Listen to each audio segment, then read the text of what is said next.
this is particularly about the Gulf quarantine system that we have. So we have had the arrival on the 18th of February 2021 of around 40 plus tourists from the Republic of Korea. This is a project in cooperation with the Tourism Authority of Thailand in Seoul, Republic of Korea. And it had been proposed and had passed the approval of the CCSA for arrival.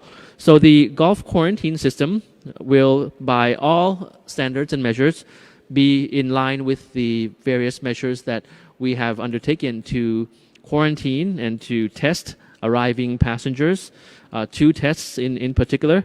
So these Gulf quarantine visitors from the Republic of Korea, they were quarantined and they will be touring the Atitaya golf course. So this is in support of our tourism industry, and as I mentioned, very much in the standard of our various measures and enforcement in terms of international arrivals.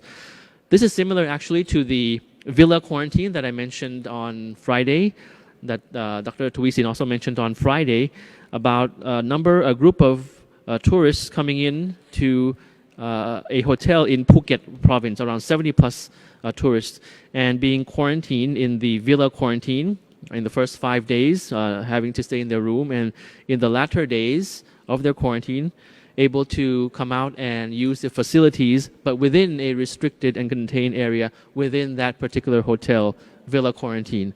So these are the adjustments, the schemes that we have come up with to actually help the tourism industry in Thailand as we move towards relaxing various measures around the country.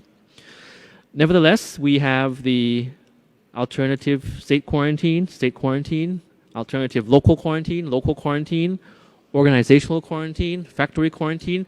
I can go on and on with the various types of quarantine which are within our system and within our means to control COVID.